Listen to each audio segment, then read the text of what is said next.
Estoy ahora con Marcelo Diciano, él es economista. ¿Qué tal? ¿Cómo estás? ¿Qué tal? Encantado, un placer estar acá en Encuentro Informativo.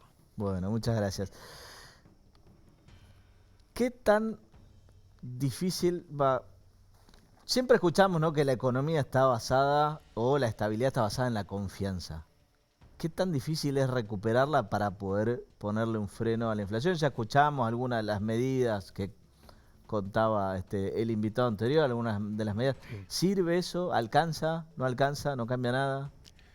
Bueno, tu pregunta es muy amplia y muy Sí. interesante. La confianza es una base fundamental de la economía, pero la confianza no se genera simplemente por la confianza. La confianza tiene muchos factores. Influye el sector judicial, Ujú. influye la estabilidad económica, influye la moneda, influye el gasto público.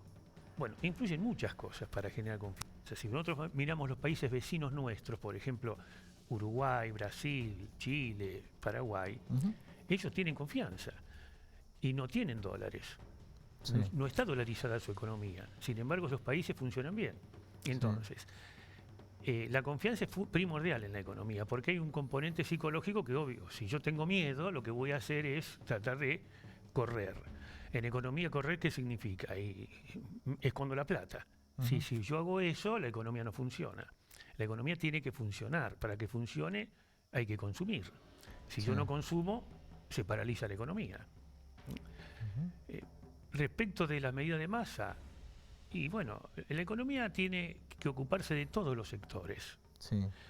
Y siempre, lamentablemente, van a quedar sectores relegados.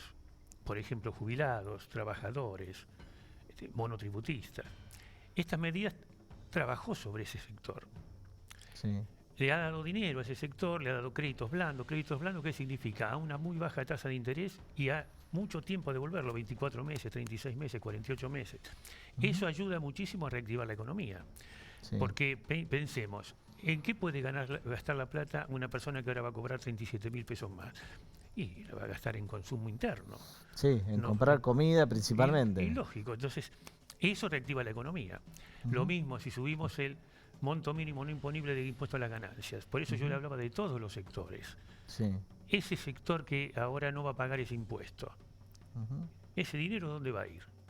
Y a reactivar la economía, a consumir bienes y servicios. Sí. Entonces es una forma interesante de reactivar la economía.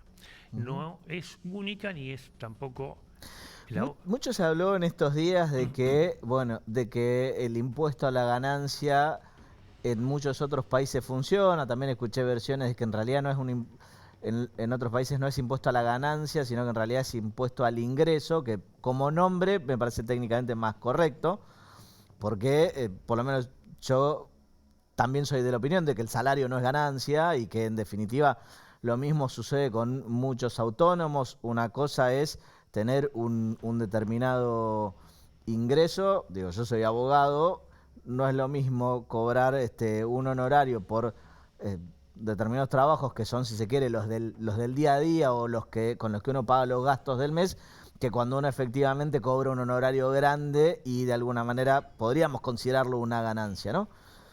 Eh, ¿Cómo es? Digo, alguien que me lo cuente sin ese tinte político. ¿Cómo es en el resto del mundo? ¿O hay algo que funciona mejor que lo que nosotros tenemos? Bueno, pensemos que en el resto del mundo no hay 170 impuestos, como en Argentina. Ya partimos de un Ujú. problema. Argentina tiene que tener 10, 12 impuestos y nada más, como el resto del mundo. Ujú. Y en el resto del mundo no es impuesto a la ganancia, como dijiste, es impuesto al ingreso neto. Eso es otra cosa. Sí. Eso es diferente. Porque comparto tu opinión, el trabajo no es ganancia. El trabajo generalmente la gente lo hace por necesidad. Ujú. Independientemente que uno pueda tener un trabajo, como en el caso mío, que soy un afortunado, que puedo hacer lo que me gusta, que es la docencia. Está bien, pero yo tengo que hacer un esfuerzo para hacer el trabajo. Por más que haga algo que me gusta, Sí. necesita de un esfuerzo. Bueno, entonces ese esfuerzo yo no le puedo decir que es ganancia. Ujú. ¿Mm? Entonces, en el resto del mundo funciona porque hay muchos menos impuestos. La cantidad de impuestos no es solamente el problema, la parte impositiva, Sí. sino pensemos lo siguiente. Si yo pago el mismo impuesto que en Alemania, yo tengo que pagar, por ejemplo, una prepaga. Nadie paga prepaga en Alemania. Entonces, ahí yo tengo que el impuesto me rinde. ¿Por qué me está rindiendo? Porque yo me atiendo en el sector que estoy pagando los impuestos. Sí. Ahí es donde cala el discurso de Milei, digamos. Sí, bueno, En decir, bueno, o no me lo cobren o denme algo bueno. no, cobrar lo tenés que cobrar porque vos el servicio lo tenés que brindar porque justamente, como te dije al principio, te tenés que ocupar de todos los sectores de la economía. Y el sector que viene relegado no lo podés dejar colgado. Porque si no, entonces si hacemos eso, yo pago un servicio bueno y el otro paga un servicio malo. Entonces no es así.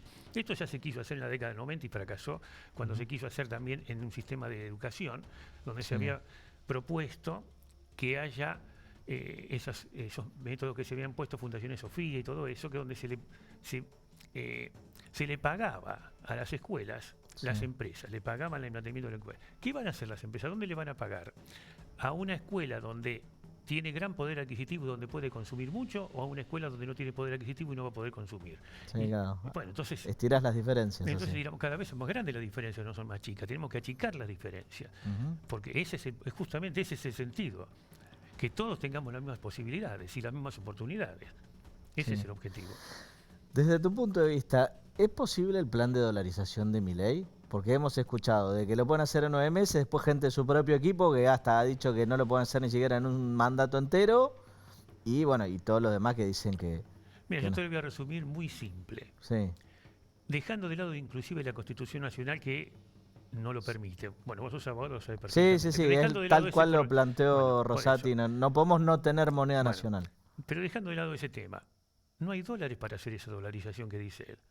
Bueno, él dice que no los necesitan, que en realidad una vez que el dólar pase a ser de curso legal, la gente lo va a empezar a usar y los dólares aparecen solos porque una vez que se usan, la gente termina pagando impuestos con los dólares y así juntan los dólares. Bueno, esa es una opinión de él. En economía siempre tenemos que partir lo siguiente. Bueno, pero No, bueno, pero básicamente esa es la... está bien, pero pensá esto, en economía se puede hacer cualquier cosa. Sí, Cualquier cosa se puede hacer. Lo que nunca se va a poder evitar son las consecuencias.